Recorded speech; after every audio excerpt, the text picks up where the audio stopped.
Good morning વિદ્યાર્થી મિત્રો. નાટ્ય મેં તન્મયા કૃતમ. કૃત એટલે કે કરવું, અહીંયા રચવાના અર્થ છે. નાટ્ય એટલે કે નાટ્ય, મેં એટલે કે મેં, મયા બરાબર એટલે કે મારા દ્વારા, બરાબર એવા અર્થમાં આ નાટ્ય છે, મેં આ નાટ્ય છે એ રચ્યું છે. એટલે એવું કોણ કહે છે, એના વિશેની માહિતી છે એ આપણે આ 7મા પદ્યમાં જોવાના છીએ. સંસ્કૃત નાટ્યશાસ્ત્રની વિચારણાનો પ્રારંભ આચાર્ય ભરતથી થાય છે. આજે પણ હાલની તકે હું જ્યારે માસ્ટર ડિગ્રી કરતી હતી, જ્યારે મેં માસ્ટર ડિગ્રી કમ્પ્લીટ કર્યું ત્યારે મારે ભરતનું નાટ્યશાસ્ત્ર છે આખું ભણવામાં આવતું હતું. એટલે આજે પણ એ સિલેબસમાં ઇન્ક્લુડ છે અને એના નિયમો, ભરત ઋષિ કોણ છે એ બધું જાણવું છે, જરૂરી છે.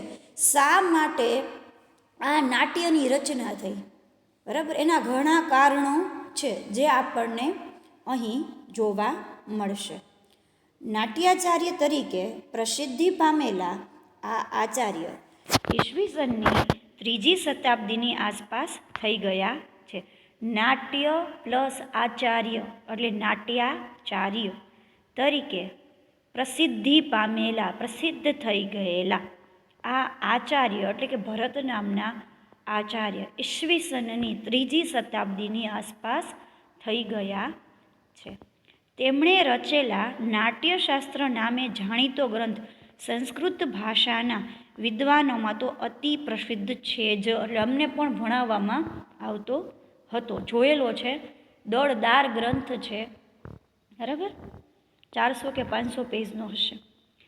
એ ઉપરાંત નાટ્યની સાથે સંબંધ ધરાવતી વિશ્વની અનેક ભાષાઓના વિદ્વાનો પણ તેની તેટલી જ પ્રસિદ્ધિ છે. બીજી રીતે કહીએ તો તે કોઈ નાટ્યવિદ મળવો મુશ્કેલ છે કે જે નાટ્યાચાર્ય ભરતની પરિચિત ન હોય. વિદ એટલે કે જાણનાર, બરાબર, એટલે કે નાટ્ય વિશે જે પણ જાણકાર હશે એ ભરતને ન ઓળખતો હોય એવું બની શકે નહીં. કારણ કે નાટકની શરૂઆત જે નાટ્યાચાર્યએ કરી એ ભરત મુનિ હતા. નાટ્યશાસ્ત્ર પોતાના નામ પ્રમાણે નાટ્યને લગતી પ્રાયઃ તમામ શાસ્ત્રીય બાબતોનો વિચાર કરે છે. નાટ્યશાસ્ત્ર પોતાના નામ પ્રમાણે નાટ્ય, બરાબર, નટ અને નટીઓ દ્વારા રજૂ કરવામાં આવતું ચલચિત્ર એટલે કે અત્યારમાં હીરો અને હિરોઈન દ્વારા જે દર્શાવવામાં આવે છે, એટલે આપણને એક મનોરંજન પૂરું પાડતું સાધન એટલે નાટ્ય. એના પ્રથમ અધ્યાયમાં નાટ્યની ઉત્પત્તિને લગતી એક કથા છે એ આપવામાં આવેલી છે. એટલે શું કહે છે કે વિશ્વમાં આવો કોઈ પણ નાટ્ય ગ્રંથ છે બીજો જોઈ શકાશે નહીં, બરાબર. એની એક કથા છે.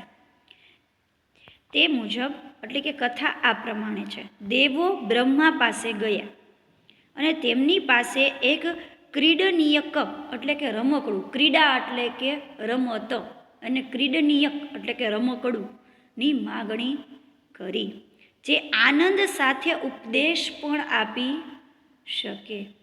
કોઈ પણ નાટ્ય છે ને એનું ધ્યેય છે ને એવું હોવું જોઈએ, કોઈ પણ ચલચિત્ર કે ફિલ્મનું ધ્યેય એવા પ્રકારનું હોવું જોઈએ કે જેના પછી આપણને એમાં ઉપદેશ કે બોધની પ્રાપ્તિ થતી હોય, દરેક વ્યક્તિ તેનો ઉપયોગ કરી શકે. આ માગણીના પ્રતિભાવમાં બ્રહ્માએ દેવોને જે ક્રીડનીયક આપ્યું તે જ છે નાટ્ય. દેવોએ આ નાટ્યરૂપ ક્રીડનીયક ભરત મુનિને આપ્યું. ભરતે પોતાના 100 પુત્રોની મદદથી ઇન્દ્રધ્વજ મહોત્સવ પ્રસંગે સૌ પ્રથમ નાટકની ભજવણી કરી. આટલી તો તમને ખબર હોવી જોઈએ. બ્રહ્મા પાસે દેવો છે એને રમત અને આનંદની સાથે ઉપદેશ આપે એવું કાંઈક રમકડું આપવા માટે કહ્યું, ત્યારે નાટ્ય નામનું રમકડું છે એ આપવામાં આવ્યું.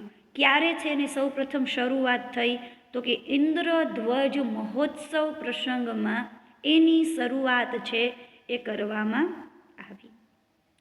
નાટ્યની ઉત્પત્તિ કથાના આ પ્રસંગમાં નાટ્યને લગતી કેટલીક મહત્ત્વની વિગતો પણ આપી છે. એની ઉત્પત્તિની કથા તો આપી છે, પણ એમાં કેટલીક વિગતો છે, કયા કયા નિયમો હોય, નિયમબદ્ધ પ્રમાણે ચાલવું જોઈએ, કોની સાથે જોડાયેલું છે. નાટ્ય છે ને, નાટ્ય એને વેદ સાથે પણ ઓળખાયેલો છે, એટલે કે પંચમ વેદ તરીકે પણ એને ઓળખી શકાય. એટલે કઈ જગ્યાએ કેવા નાટકની ભજવણી કરવી જોઈએ એ પણ માહિતી છે એ ભરતના નાટ્યશાસ્ત્રમાં જોવા મળે છે. કેવા દૃશ્યો છે એ ભજવી શકાય, કેવા દૃશ્યો છે એ ન ભજવી શકાય, એ પણ ભરતના નાટ્યશાસ્ત્ર છે એમાં જોવા મળે છે. નાટ્યની ઉત્પત્તિ કથાના આ પ્રસંગમાં નાટ્યને લગતી કેટલીક મહત્ત્વની વિગતો પણ આપી છે. આમાં નાટ્યને ક્યાંથી અને કેવી રીતે આકાર આપવામાં આવ્યો છે તે શ્લોક 1 થી 3 છે. નાટ્ય શું કરશે એ 4 થી 8 છે, અને નાટ્ય શું છે એ માત્ર 9મા શ્લોકમાં છે. બરાબર, એટલે આમ 3 બાબતોને લગતા 9 શ્લોક છે. પહેલા શ્લોકમાં શું છે, કેવી રીતે રચના થઈ, પછી નાટ્ય છે એ શું કરશે, અને ત્રીજું કીધું કે નાટ્ય શું છે. બરાબર, આ બધા છે એ અનુષ્ટુપ છંદમાં રચાયેલા છે. ધોરણ 10માં તમે અનુષ્ટુપ છંદ છે એ ભણીને આવેલા છો. બરાબર, જે અનુષ્ટુપ છંદ છે એ 8, 8, 8 અને 8, એટલે કે 4 વાર 8, 8, 8, એટલે કે 4 ચરણની અંદર 8, 8 અક્ષરો હોય. અધરવાઇઝ 2 ચરણમાં 16 અક્ષરો હોય ને વચ્ચે તમને એક અલ્પવિરામ ન આપ્યું હોય, પણ ત્યાંથી તમને છૂટું પડતું હોય, તમને સ્વાભાવિક રીતે ખબર પડી જાય. એટલે 8 × 4 = 32. બરાબર, અનુષ્ટુપ છંદ છે એ 32 અક્ષરનો હોય. અક્ષરો ગણો એટલે તમને સીધા છંદ છે એની ગણતરી આવડી જાય. બરાબર, છંદશાસ્ત્રના નિયમ પ્રમાણે આપણે હજી છંદ છે કરવાના બાકી છે. હવે નેક્સ્ટ અલંકાર કમ્પ્લીટ થશે એટલે તમને છંદની સમજૂતી પણ આપી દેવામાં આવશે. બરાબર, એટલે અહીંયા અનુષ્ટુપ છે. અનુષ્ટુપનો રાગ પંચમમ. આ હું લક્ષણ ગાઉં છું, વારે વારે ગાઉં છું, તમને યાદ રહી જાય એના માટે. પંચમમ લઘુ સર્વત્રમ, સપ્તમમ દ્વિચતુર્થયો, ગુરુ ષષ્ઠમ ચ પાદાનમ, શેષેષ્વનિયમો મત, યા દેવી સર્વભૂતેષુ વિદ્યારૂપેણ સંસ્થિતા, નમસ્તસ્યૈ નમસ્તસ્યૈ નમસ્તસ્યૈ નમો નમઃ. આ અનુષ્ટુપનો રાગ છે. કુલ 32 અક્ષર છે. 5મો અક્ષર બધી જગ્યાએ, એટલે 8માંથી 5મો અક્ષર બધી જગ્યાએ પંચમ લઘુ સર્વત્ર, સપ્તમ દ્વિચતુર્થયો બીજી અને ચોથામાં 7મો અક્ષર છે એ. બરાબર, ગુરુ ષષ્ઠમ. બરાબર, ચ પાદાનમ શેષેસ્વ નિયમમત. આવી રીતે એ આપેલું છે. એટલે પ્રાસ્તાવિક છે એની રચનામાં આપણે જોઈએ તો ભરતનું નાટ્યશાસ્ત્રની ઉત્પત્તિ છે એ સંસ્કૃત ભાષામાં કેવી રીતે થઈ, 3જી સદીમાં થઈ, આ બધી ચર્ચા છે ત્યાં કરવામાં આવેલી છે. આપણે અહીંયા અટકીએ છીએ.